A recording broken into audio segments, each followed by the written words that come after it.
नमस्कार दोस्तों, आज इंडेक्स ने कुछ स्टॉक्स के बारे में बात करेंगे, स्पेसिफिकली दो तीन स्टॉक्स के लिए ही। सामने आपने दिखा होगा ग्रासिम इंडस्ट्रीज। इस स्टॉक में थोड़ा सा ट्रैक्शन आया हुआ है।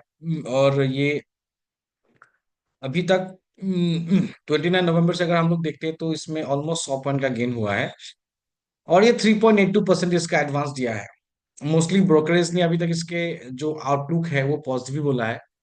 Q5 सॉरी 2025 में थोड़ा सा ईपीएस में थोड़ा सा गिरावट है। एक्सपेक्टेड है कि 85 के आसपास आएगा। और FY 26 में एक्सपेक्टेशन है कि प्रोबेबली जो earning per share might be, ये आपके पास शायद 118 या 120 के आसपास पहुंच सकता है। तो आपको शायद मालूम होगा Grasim industries also enter into pen industry, जहाँ पे एशियन पेंट्स को भी काफी जो मोनोपोली था वहां पे उनको थोड़ा दिक्कतें आया हुआ है। तो ये जो स्टॉक है, ये स्टॉक एक टर्न अराउंड स्टॉक है। और इसमें चार्ट में भी टेक्निकली अच्छा एक ब्रेकआउट होने वाला है गोइंग फॉरवर्ड। तो ये स्टॉक्स पे आप नजर रख सकते हैं। और मैं तो इस स्टॉक को अभी तक रिकमेंडेशन दिया है बाय करने के लिए, मेरे कुछ क्लाइंट को भी मैंने एक डिस्क्लेमर बता देता हूँ। इस स्टॉक को मैंने आज रिकमेंड किया है बहुत सारे क्लाइंट को बाय करने के लिए।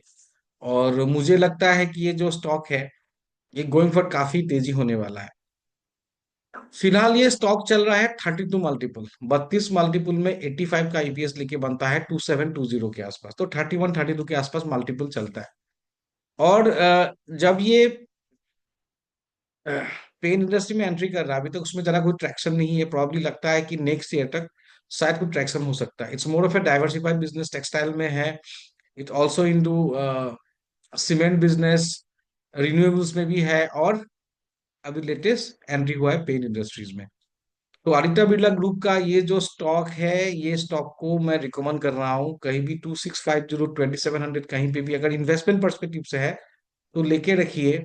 अगर 120 का ईपीएस बनता है FY 26, उठे मल्टीपल और 30 एंड 32, तो आपका बनता है 3800 का। तो मैं शॉर्ट टर्म में देख रहा हूँ 3800 नहीं, मैं डिफेंसिवली अगर टारगेट लेता हूँ, 100 का भी अगर लेता हूं तो ये 3200 के आसपास बनता है। सो मोटा मोटी लग रहा है ये स्टॉक आपको 3200 से 3500 तक जाने के लिए रेडी कर रहा है। अगर इसका मैं चार्ट भी देखता हूँ, अगर आप चार्ट देखिए,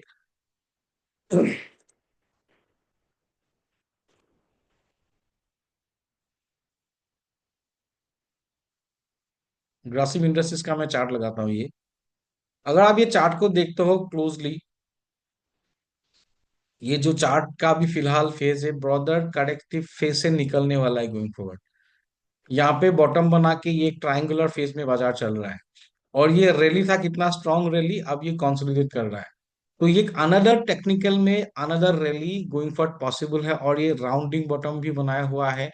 ये stock 200 days moving average, 50 and 100 moving average के ऊपर भी ट्रेड कर रहा है। तो this is nothing but a corrective और कंसोलिडेशन फेज।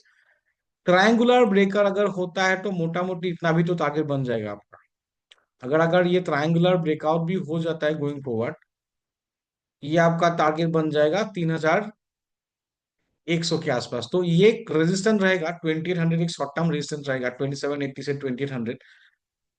जो होल्डिंग पर्सपेक्टिव को ट्रेड करना चाहते हैं, they can buy on the stock at market price dip, वो आपका देखना है। और ये जो एडवाइस है, this is not for education purpose. As a SEBI registered research analyst मैं बता सकता हूँ व्यू कि ये स्टॉक में बाय कर सकते हैं, क्या टारगेट क्या हो सकता है। लेकिन ये भी मान के चलिए, आपको कोई भी इस कोई भी स्टॉक खरीदते हो उस एडवाइस पे, it is always better you consult your individual financial advisor. और जो भी डिसीजन मेकिंग लेते हो, आपको एलोकेशन अपने हिसाब से वर्कआउट करके करना है। तो दिस इज पब्लिक प्लेटफॉर्म में जहाँ पे मैं एडवाइस कर रहा हूँ, तो कोई भी डिसीजन आप लेते हो तो consult and take your own risk appetite, और बाकी समझ के करना है। तो मेरा व्यू ये है, स्टॉक्स में अच्छा खासा पैसा बनने वाला है। और एक दूसरा सेगमेंट में मुझे लग रहा है कि जहाँ पे गोइंग फॉरवर्ड एक एक करेक्शन बन रहा है, वो है पीएसयू बैंक्स। मैं पहले भी आप लोगों को बताया था कि पीएसयू बैंक्स मुझे सही लग रहा था। निफ्टी, ये पीएसयू बैंक्स में देखता हूँ, निफ्टी पीएसयू बैंक्स में लग रहा है तेजी का माहौल है। देखिए इसमें डबल बॉटम जैसा भी पैटर्न ब्रेकआउट हुआ है। प्रॉपर नहीं होने से भी, या आप इसको बोल सकते हो एक ब्रॉडनिंग ब्रेक पैटर्न का भी ब्रेकआउट हुआ है। और आज का मूवमेंट मोस्टली आज पीएसयू बैंक में काफी तेजी था, इंडियन बैंक हो या कैनरा बैंक हो, यूनियन बैंक में इतना तेजी नहीं है। तो मोटा मोटी आज पूरे पब्लिक सेक्टर बैंक ने ही बाजार को चलाया।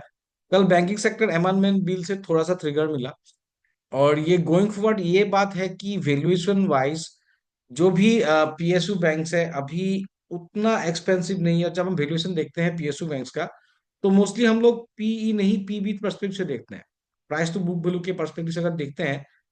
तो कैनरा बैंक का अभी अगर मैं देखता हूँ, कैनरा बैंक उसका रेट चल रहा है 108 रुपया, वैल्यूएशन परस्पेक्टिव। 108 रुपया में इसका price to book value same है 1.07।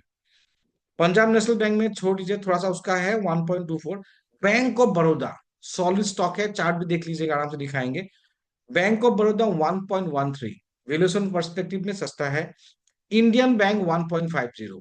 अगर आप प्राइवेट बैंक का book price to book value दिखा देखते हैं तो काफी बड़ा रहेगा। If I look at SBI is quoting in 1.98, या अभी पब्लिक सेक्टर बैंक, अब अगर आप प्राइवेट सेक्टर बैंक में भी देखेंगे तो पीबी से थोड़ा हाई रहता है। तो अभी ये वैल्यूएशन पर्सपेक्टिव से इंडियन बैंक हो, बैंक ऑफ बड़ौदा हो, सेंट कैनरा बैंक हो, या इवन यूनियन बैंक, तो इस सब में थोड़ा सा ट्रैक्शन लग रहा है, और मुझे लगता है ये स्टॉक्स में आप देख सकते हैं। अगर मैं स्पेसिफिकली कुछ स्टॉक देखता हूं तो मैं पहले इंडियन बैंक देख लेता हूँ, इंडियन बैंक को देख लेता हूँ। इंडियन बैंक का देखिए आज मोमेंटम था 5% के आसपास, अच्छा खासा तेजी था। अब ये चैनलर फॉर्मेशन में है, थोड़ा सा यहाँ पे देखिए इस तरह का ब्रेकआउट भी आप बोल सकते हो इसको, इसका ब्रेकआउट बोल सकते हो इसको थोड़ा सा। तो इसमें मुझे लग रहा है बहुत ज्यादा में टारगेट नहीं करने से भी मुझे लग रहा है ये 640 to 650 मिल सकता है। यहाँ पे 7-8% का या 10% का एक तेजी कंफर्टेबली आपको बनेगा। डिप्स में मेरे हिसाब से Indian bank can be a buy, Indian bank हम लोग ले सकते हैं मेरे हिसाब से। Again consult to individual financial advisor. और देखिए कैनरा बैंक देख लेता हूँ कैसा है उसका भी। कैनरा बैंक लिमिटेड, देखिए डबल बॉटम कैंडिडेट है यहाँ पे भी। अगर डिप्स आता है तो मेरे हिसाब से ये तो टारगेट बन जाएगा। अभी 108 के आसपास है। अगर आपको मिलता है ये गलती से भी थोड़ा छोटा में मिल जाता है 100, ये कितना है अभी, हाँ, एक 109 तक गया था। ये थोड़ा डिप्स आता है आपके सामने 107 108 के आसपास, तो ये आप ले सकते हैं। मुझे लगता है कि ये लेवल छूना चाहिए शॉर्ट टर्म में, इससे भी ज्यादा तेजी हो सकता है। 113 to 114 तो आपको टारगेट बन जाएगा। पीएसयू बैंक के जो रिकवरी है फिलहाल के लिए is obviously going to be led by father action. अगर मॉनेटरी पॉलिसी कमिटी जो है रिजर्व बैंक ऑफ इंडिया, अगर वहां से कोई लिक्विडिटी ईज का बात होता है, सीआरआर कैश रिजर्व रेशियो का, रेट कार्ड तो अभी फिलहाल नहीं है। अगर कोई डॉविस स्टेटमेंट आता है तो फरवरी में रेट कार्ड का एक सीन बन जाएगा। और easing of liquidity such as CRR card या कोई अदर मेजर, तो वहां पे शायद ये बैंकिंग स्टॉक में थोड़ा सा ट्रैक्शन मिल जाएगा।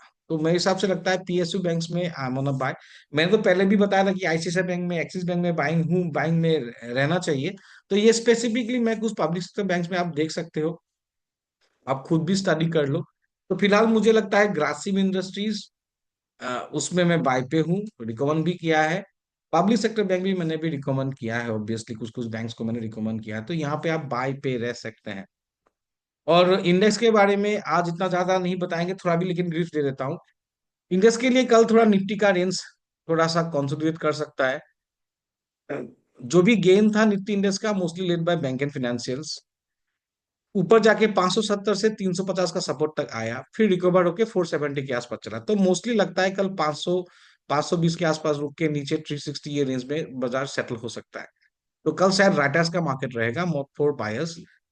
बैंक निफ्टी 52,300 टू 52,400 का स्ट्रॉन्ग रेजिस्टेंस जोन है, थोड़ा डीप आने दीजिए। अगर ये 52,700 के आसपास शॉर्ट टर्म में आता है तब ये फिर बाइंग बनेगा। लास्ट टाइम मैंने रिकमेंड किया था कब से, 51,600 700 ये सब लेवल मिलता है तो बाय करके रखिए। 53,300 का टारगेट दिया था, वो टारगेट अचीव हो गया आज। अब यहां से क्या करना है, मुझे लगता है ऑल टाइम हाई छूने वाला है बैंक। मैं फिर बता रहा हूँ, मुझे लग रहा है going forward all time high छूने वाला है बैंक। लेकिन एंट्री हम लोग का सही रहना पड़ेगा, टॉप में नहीं। तो बाजार को डिक्लाइन होने दीजिए, थोड़ा करेक्शन वरेक्शन आने दीजिए।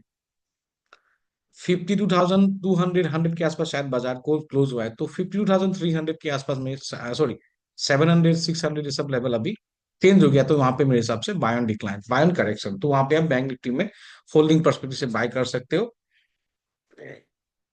फिलहाल के लिए मिड कैप इतना मैं नहीं देख रहा हूँ।